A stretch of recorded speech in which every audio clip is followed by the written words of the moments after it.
Errol, it is a surreal scene here in a hot and humid downtown Miami. All of this amidst a moment in history that looks a lot more like a rally and parade for the former president. Let's talk about the vice presidential pick, J.D. Vance.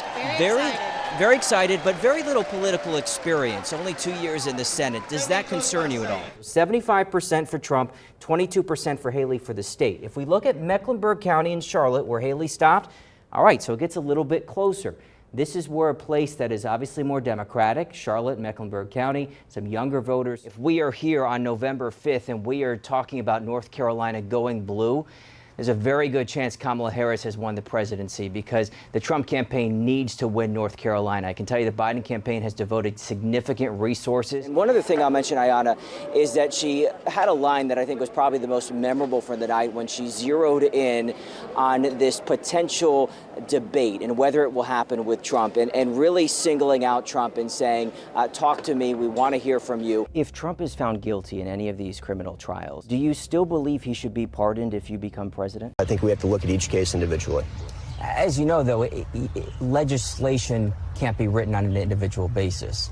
So if it comes before Congress, Lindsey Graham's, for example, his proposal is to have exceptions for rape, incest, and the life of the mother. Do you support that?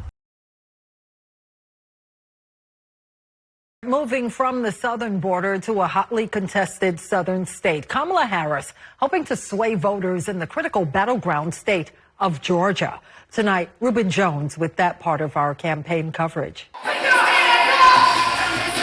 The Georgia State Convocation Center in Atlanta Tuesday was energized long before Vice President Kamala Harris took the stage.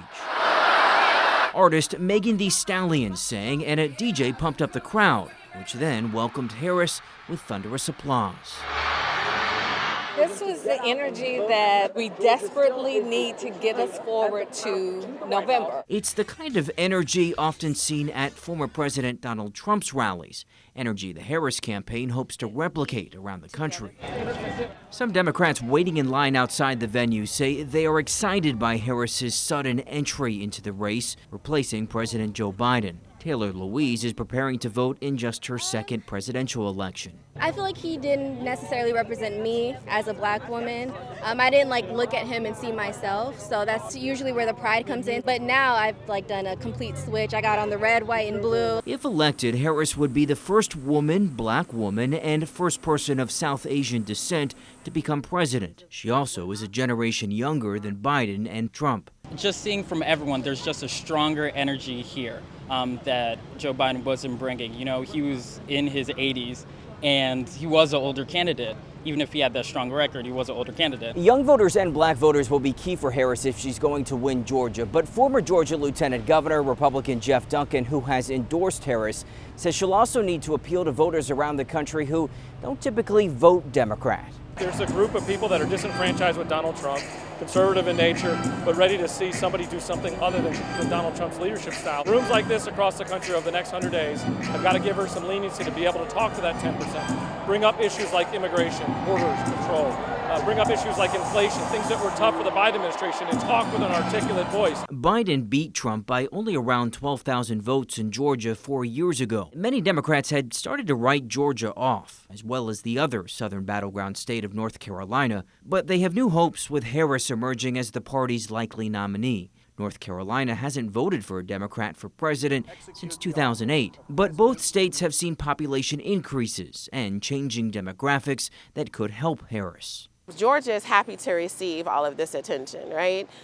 Because we are nestled and very unique in our positioning in the South, and it brings more attention to the realities that states and their voting patterns are not dormant. And in a sign of Georgia's role this election, Trump and his running mate, Senator J.D. Vance, will hold their own rally Saturday in the exact same spot where Harris spoke Tuesday.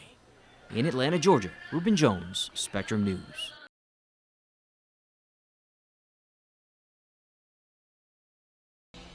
Failed by the military. That's how some veterans feel about the medical care they received from the armed forces. They claim it caused them long-term health problems, but now say their options for receiving compensation for malpractice are extremely limited. Spectrum News 1 Washington reporter Reuben Jones is telling us their stories, also investigating the changes they want Congress to make.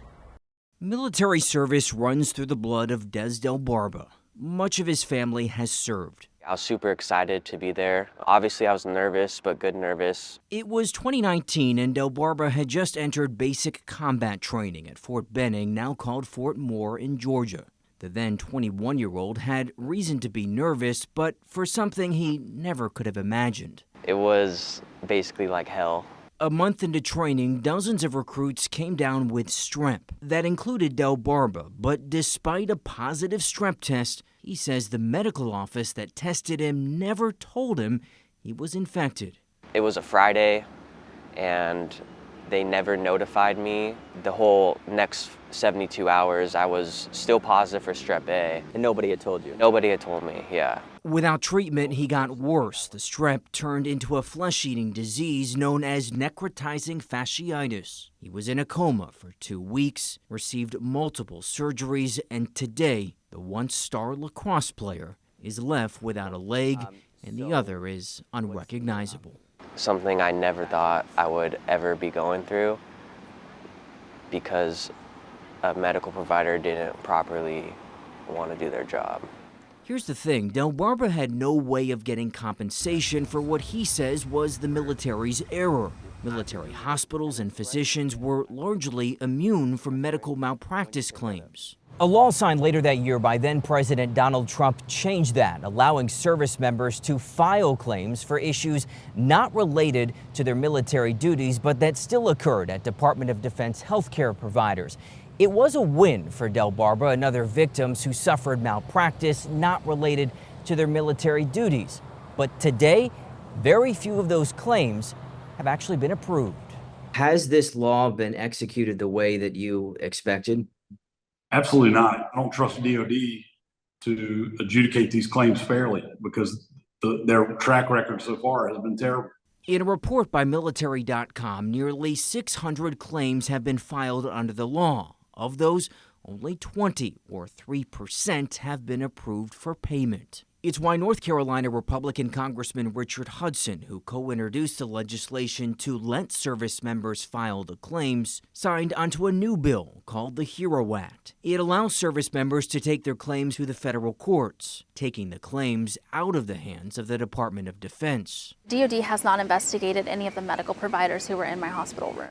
Lauren Palladini was in the 3rd Brigade at Fort Bragg, now called Fort Liberty, when in March 2019, a cesarean section she had at the medical center went awry. This is what happened 5 days after she gave birth to her daughter. I woke up and I was completely covered in blood. It turned out the doctor botched the C-section and the facility, she says, failed to let her know. Doctors had to perform a hysterectomy to save her life.